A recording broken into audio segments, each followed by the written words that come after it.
قسم ہے اس ذات کی جس نے حضرت عیسیٰ علیہ السلام پر انجیل نازل فرمائی، میں جو کچھ کہہ رہا ہوں وہ سچ ہے۔ آپ مہربانی فرمائیں اور میری درخواست قبول فرمائیں۔ میں نے اسقف کی باتوں کو اس کا وہم سمجھا اور جس طرح اس نے کہا اس طرح لکھ کر کاغذ اس کو دے دیا اور گدھے پر سوار ہو کر وہاں سے چل پڑا۔ راستے میں مجھے کئی جگہ عیسائیوں کی جماعتیں ملی، انہوں نے اسقف کے گدھے پر مجھے سوار دیکھ کر میری بڑی خاطر مدارت کی۔ میں اس طرح جگہ جگہ عیسائیوں کا مہمان بنتا تبوک پہنچ گیا۔ تبوک شام اور عرب کی سرحد کے قریب ایک قصبہ ہے۔ اللہ تبارک و تعالیٰ کی شان، جس تجارتی قافلے کے ساتھ میں گیا تھا وہ کافی دیر انتظار کرنے کے بعد اس جگہ سے چل پڑا تھا جہاں میں نے اسے چھوڑا تھا، اور اب تبوک میں ایک کنویں کے قریب ڈیرا ڈالے ہوئے تھا۔ قافلے والے میرے ساتھی مجھے دیکھتے ہی میری طرف دوڑ پڑے۔ وہ مجھ سے مل کر بہت خوش ہوئے اور کہنے لگے، اے ابن خطاب، ہم لوگ تمہارا انتظار کرتے کرتے بالکل مایوس ہو گئے، تو ہم نے اس مقام سے کوچ کر دیا جہاں سے تم واپس دمشق گئے تھے، مگر تمہارے بارے میں ہم سخت پریشان تھے۔ یہ تو بتاؤ اتنے دن تم کہاں رہے؟ میں نے وہ تمام حالات بیان کیے جو مجھے پیش آئے تھے، لیکن اسقف سے جو میری گفتگو ہوئی تھی وہ بالکل ظاہر نہ کی، کیونکہ میں اسقف کی باتوں کو اس کا وہم اور اس کے عقیدے کی کمزوری سمجھتا تھا۔ قریش کے ایک سردار ابو سفیان بھی اس قافلے میں شامل تھے۔ انہوں نے مجھے اس شاندار گدھے پر سوار دیکھ کر کہا، ارے تم لوگ اس نوجوان کی اقبال مندی تو دیکھو، اسے کسی ایسے میدان میں چھوڑ دیا جائے جہاں نہ پانی ہو اور نہ سبزہ، پھر بھی اسے رزق مل جائے گا۔ اسقف نے رخصت کرتے وقت مجھ سے کہا تھا کہ جب میں اپنے ساتھیوں کے پاس پہنچ جاؤں اور گدھے کی ضرورت نہ رہے تو اس کی رسی کو خرجیوں میں رکھ کر اور خرجیوں کو مضبوطی سے باندھ کر گدھے کو اسی جگہ چھوڑ دو۔ میں نے ایسا ہی کیا۔ یہ دیکھ کر ابو سفیان نے کہا، ارے یہ تم نے کیا کر دیا؟ گدھے کو ایسی جگہ چھوڑ دیا جہاں سے چور اور درندے اکثر گزرتے رہتے ہیں۔ میں نے کہا کہ اس کے مالک نے مجھے ایسا ہی کرنے کی ہدایت کی تھی، وہی اس کی عادتوں سے زیادہ واقف ہے۔ وہاں سے روانہ ہو کر ہمارا قافلہ مکہ پہنچا۔ میرے اور اسقف کے درمیان جو گفتگو ہوئی تھی وہ مجھے بھلائے نہ بھولی تھی۔ پہلے تو کئی دن میں نے اسے دل ہی دل میں رکھا، لیکن پھر مجھ سے ضبط نہ ہو سکا اور میں نے یہ راز اپنی اس رشتہ دار خاتون کے سامنے ظاہر کر دیا جس نے مجھے سونا دیا تھا۔ وہ بڑی عقل مند خاتون تھی۔ اس نے مجھ سے کہا، اے ابن خطاب، میں تمہارے بچپن ہی سے تم میں ایسی نشانیاں دیکھ رہی ہوں۔ تم جب بہت چھوٹے بچے تھے تو میں نے ایک دفعہ خواب میں دیکھا کہ تم لمبے ہوتے جا رہے ہو اور تمہارا قد اتنا لمبا ہو گیا ہے کہ اس نے آسمان کو چھو لیا۔ یہ دیکھ کر میں نے خواب میں کہا، ارے یہ میرے بچے کی کیا حالت ہے؟ کسی نے کہا، یہ لڑکا جلد ہی دنیا اور آخرت میں بھلائی پانے والا بنے گا۔ جاہلیت کے زمانے میں اس قسم کی باتوں کا مطلب میری سمجھ میں نہیں آتا تھا۔ مکہ میں ایک شخص اہل کتاب یہود و نصارہ میں سے تھا جو بہت گمنام تھا۔ عام لوگ تو اس سے واقف نہیں تھے، لیکن قریش کے سردار اسے پہچانتے تھے اور اس کی بہت عزت کرتے تھے۔ ایک دن میں دوپہر کے وقت اس کے یہاں گیا اور اس کے مکان پر پہنچ کر اسے آواز دی، ذرا دروازہ کھولیے، مجھے آپ سے ایک ضروری کام ہے۔ اس نے دروازہ کھول دیا۔ میں نے اس سے کہا، میں آپ سے چند باتیں کرنا چاہتا ہوں اور چاہتا ہوں کہ ان کو آپ اپنے دل میں راز بنا کر رکھیں اور کسی کے سامنے ان کو ظاہر نہ کریں۔ اس نے ایسا کرنے کا وعدہ کیا تو میں نے اپنے سفر کے تمام واقعات اس کے سامنے بیان کر دیے اور اپنی رشتہ دار خاتون کے خواب کا ذکر بھی کر دیا۔ جب میں اپنی گفتگو ختم کر چکا تو اس نے کہا، اے ابن خطاب، جس کو تم نے معافی کا وعدہ لکھ کر دیا ہے وہ اس زمانے میں عیسائیوں کا سب سے بڑا عالم ہے، اور جو کچھ اس نے کہا وہ سب کچھ سچ ہے، اور جلد ہی وہ تمہارے سامنے آ جائے گا۔ جہاں تک تمہاری رشتہ دار خاتون کے خواب کا تعلق ہے تو اس سے یہ ظاہر ہوتا ہے کہ مکہ میں ایک بہت بڑا انقلاب آئے گا، زمانہ ایک نئی صورت اختیار کرے گا اور آنے والے زمانے کے آسمان و زمین بدل جائیں گے۔ میں وہاں سے گھر چلا آیا اور اس کی ساری باتیں اپنے دل میں لیے رہا۔ تھوڑے ہی عرصے کے بعد قریش کی مجلسوں میں رسول اللہ صلی اللہ علیہ وآلہ وسلم کا ذکر ہونے لگا۔ یہ لوگ اس بات پر ناک بوں چڑھاتے تھے کہ محمد صلی اللہ علیہ وآلہ وسلم اپنے آپ کو اللہ کا رسول کہتے ہیں، لوگوں کو بتوں کی پوجا سے منع کرتے ہیں اور ایک اللہ تعالیٰ کو ماننے پر زور دیتے ہیں۔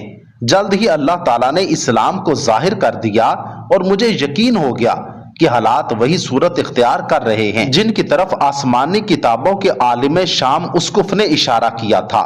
یہاں حضرت عمر فاروق رضی اللہ تعالیٰ عنہ کا بیان ختم ہو جاتا ہے۔ نبوت کے 6 سال حضرت عمر فاروق رضی اللہ تعالیٰ عنہ نے اسلام قبول کر لیا اور رسول اللہ صلی اللہ علیہ وآلہ وسلم کے جان نثار ساتھی بن گئے۔ سن 11 ہجری میں رسول اللہ صلی اللہ علیہ وآلہ وسلم نے اس دنیا سے پردہ فرمایا تو حضرت ابوبکر صدیق رضی اللہ تعالیٰ عنہ مسلمانوں کے پہلے خلیفہ بنے۔ سن 13 ہجری میں انہوں نے وفات پائی تو حضرت عمر فاروق رضی اللہ تعالیٰ عنہ خلیفہ بنے۔ ان کے سفر نامے کی روایت کرنے والے راوی کا بیان ہے کہ حضرت عمر فاروق رضی اللہ تعالیٰ عنہ اپنی خلافت کے زمانے میں شام تشریف لے گئے تو ایک بہت بوڑھا آدمی جس کے بال برف کی طرح سفید ہو چکے تھے عیسائیوں کی ایک جماعت کے ساتھ ان کی خدمت میں حاضر ہوا اور عرض کیا، اے امیر المومنین، کیا آپ مجھے نہیں پہچانتے؟ حضرت عمر فاروق رضی اللہ تعالیٰ عنہ نے فرمایا، اگر آپ شام کے فلاں گرجے والے اسقف میں ہیں تو میں آپ کو پہچانتا ہوں۔ اس نے کہا، جی ہاں، میں وہی اسقف ہوں۔ حضرت عمر فاروق رضی اللہ تعالیٰ عنہ نے فرمایا، میں نے آپ سے لکھ کر جو عہد کیا تھا وہی ابھی تک قائم ہے۔ اللہ تعالیٰ نے اپنے رسول محمد صلی اللہ علیہ وآلہ وسلم کے ذریعے ہمیں عزت بخشی۔ انہوں نے ہمیں اللہ تعالیٰ کے پسندیدہ دین اسلام کی طرف دعوت دی۔ ہم نے یہ دعوت قبول کی۔ آپ ہی نے مجھے ان باتوں سے آگاہ کیا تھا۔ اب آپ کو کون سی چیز اسلام قبول کرنے سے روکتی ہے؟ بوڑھے اسقف نے حضرت عمر فاروق رضی اللہ تعالیٰ عنہ کی باتیں سن کر اسی وقت اپنے ساتھیوں سمیت کلمہ پڑھ کر اسلام کی دولت حاصل کر لی۔ اللہ رب العزت سے دعا ہے کہ اللہ رب العزت ہمیں حق کو سمجھنے، پرکھنے اور اس پر عمل پیرا ہونے کی توفیق عطا فرمائے۔ کمنٹ سیکشن میں آمین ضرور لکھیے گا۔